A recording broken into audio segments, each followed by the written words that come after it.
مبلغ کو جو نیکی کی دعوت کے منصب کو اپنے کندھوں پر لاد کر نکلا ہے نیکی کی دعوت دینے کے لیے، تو اس کو پہاڑ کی طرح مضبوط ہونا چاہیے۔ اب دیکھیے یہ ایک اٹل حقیقت ہے کہ ہم جب نیکی کی دعوت کے لیے جائیں گے، نیکی کی دعوت پیش کریں گے، یقیناً ہمارا انداز لجاجت والا ہونا چاہیے اور ہوگا بھی۔ ہمارا انداز بلندساری والا ہونا چاہیے، عاجزی کے ساتھ، انکساری کے ساتھ، خوش اخلاقی کے ساتھ نیکی کی دعوت پیش کرنی۔ لیکن اس کے باوجود آگے سے رسپانس نہیں ملتا۔ مبلغین دعوت اسلامی الحمدللہ جب سے یہ طے پایا کہ تربیتی اجتماع ہوگا، کوشش کر رہے تھے نیکی کی دعوت میں جس رہائش گاہ پر جاتے ان کو دعوت پیش کرتے، لیکن اس کے باوجود تعداد آپ کے سامنے ہے۔ لیکن دل چھوٹا نہیں کیا اور اپنے جدول کو کسی اعتبار سے چینج نہیں کیا، نہ ہی مبلغین نے اپنا انداز بدلا ہے کہ تعداد کم ہے چلو نارملی لے کے چلتے ہیں اور ٹائم پاس کر لیتے ہیں، بلکہ کوشش کی کہ یہ پیارے آقا علیہ الصلوۃ والسلام کے جو دیوانے آ گئے تو ان کو انشاءاللہ تبارک و تعالیٰ محبوب کی سنتوں کے سانچے میں ڈھال کر ہی بھیجیں گے انشاءاللہ۔ تو میرے محترم اسلامی بھائیوں، نیکی کی دعوت ایک اہم منصب ہے۔ اب خصوصیات کیا بیان ہوئی؟ عاجزی، انکساری، خوش اخلاقی، احسن انداز کے اندر احسن انداز کو اپناتے ہوئے اپنے مسلمان بھائی کو نیکی کی دعوت پیش کرنی۔ قرآن پاک کی آیت بھی ہے کہ اپنے مسلمانوں کو احسن انداز کے اندر نیکی کی دعوت پیش کرو، احسن انداز میں سمجھاؤ، اور قرآن اسی طرح ہے کہ سمجھاؤ کہ سمجھانا مسلمان کو فائدہ دیتا ہے۔ تو میرے محترم اسلامی بھائیوں، اب یہاں مسئلہ کیا ہے کہ ہم سمجھانے والے منصب تک ہی قدم نہیں رکھ رہے۔ جب کہا جائے کہ نیکی دعوت پیش کریں تو آگے سے دلائل تشریف لاتے ہیں کہ آپ نہیں جانتے، نیچر ایسی ہے، یہاں کے لوگوں کے ذہن ایسے ہیں، سمجھائیں جتنا مرضی سمجھائیں فرق نہیں پڑے گا۔ تو میرے محترم اسلامی بھائیوں، ہم نے مبلغین دعوت اسلامی سے سنا کہ ہمارا کام کیا ہے؟ کوشش کرنا۔ ہمارا کام کیا ہے؟ کوشش کرنا۔ اور ہدایت دینا کس کا کام ہے؟ اللہ تبارک و تعالیٰ۔ تو ہم اپنا منصب پورا کریں، ہم اپنی ذمہ داری کو، اپنی ریسپانسبلٹی کو پورا کریں۔ وہ کیا ہے؟ نیکی کی دعوت پیش کرنا۔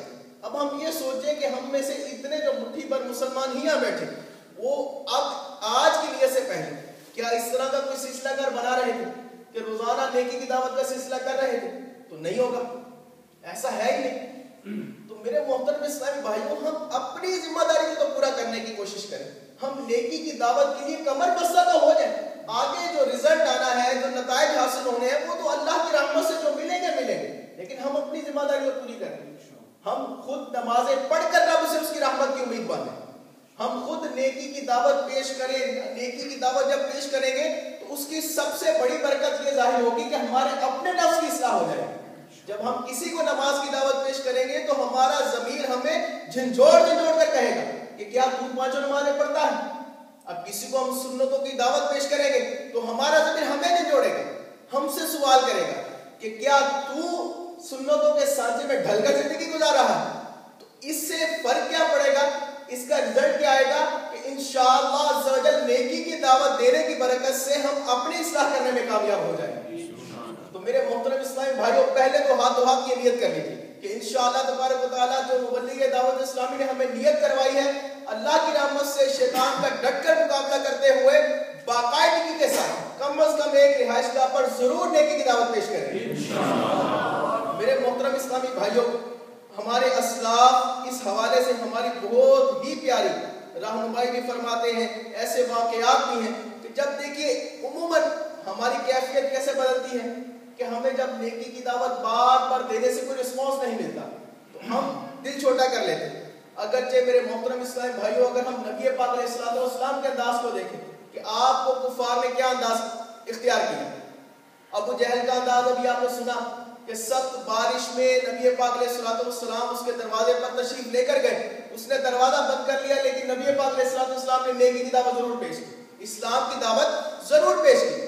تو میرے پیارے اسلامی بھائیوں، آئیے ہم ایک ایسا ہی واقعہ اپنے اسلاف میں سے امام اعظم کا سنتے ہیں کہ امام اعظم رضی اللہ تعالیٰ عنہ کے پاس ایک شخص آیا اور آتے ہی ایک تماچا آپ کو رسید کر دیا۔ امام اعظم رضی اللہ تعالیٰ عنہ، امام بھی اور اعظم بھی، سب سے بڑے امام، آیا اور کوئی وجہ کوئی بات کچھ بھی نہیں بیان کیا اور آتے ہی تماچا رسید کر دیا۔ اب ظاہر ہے ایک عام آدمی اتنے بڑے امام کو تماچا دے مارے، یہ معمولی بات نہیں تھی.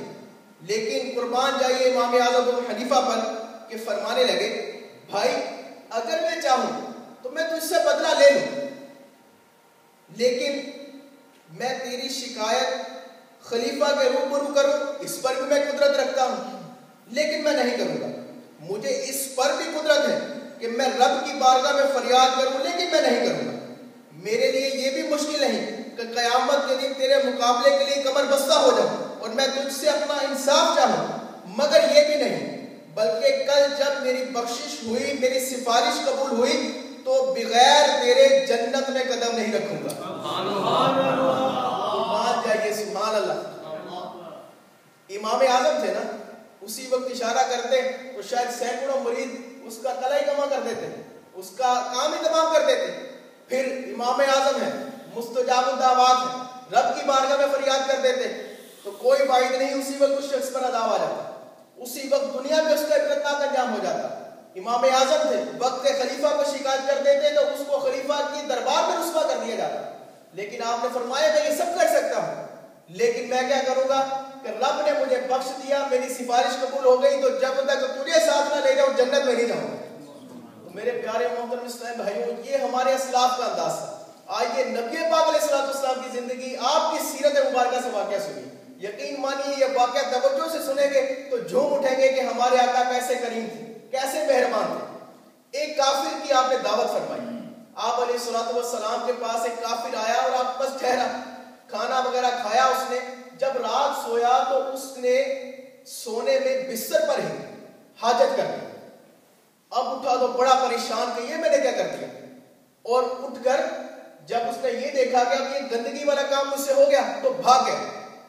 جب بھاگنے لگا تو نبی پاک علیہ السلام نے کیا کیا کہ آپ علیہ السلام نے اس کے بستر کو دھونا شروع کر دیا. اب یہ منظر صحابہ کرام بھی دیکھ رہے تھے. اب اتنے میں کافر جب تھوڑا سا دور چلا گیا تو وہ کسی درخت کے پیچھے بیٹھ گئے اور یہ منظر دیکھ رہا تھا. اب نبی پاک علیہ صحابہ کرام رضوان عرض کرنے لگے کہ یا رسول اللہ یہ تو کافر ہے، ناپاک شخص تھا، اور اس کا کی. تو آپ علیہ السلام نے اس کا بستر دھونے کا عمل جاری رکھا. جب بستر دھو دیا تو وہ کافر واپس آ گیا اور واپس آ کر اس نے کلمہ پڑھا اور اسلام قبول کر لیا. میرے محترم اسلامی بھائیوں، یہ دیکھیے یہ ہمارے اسلاف کا طریقہ ہے. اب بظاہر زبان سے کوئی بات نہیں کہی، لیکن دیکھیے اپنے عمل سے، اپنی سیرت سے ایسی نیکی کی دعوت پیش کی کہ وہ کافر کلمہ پڑھ کر مسلمان ہو گئے.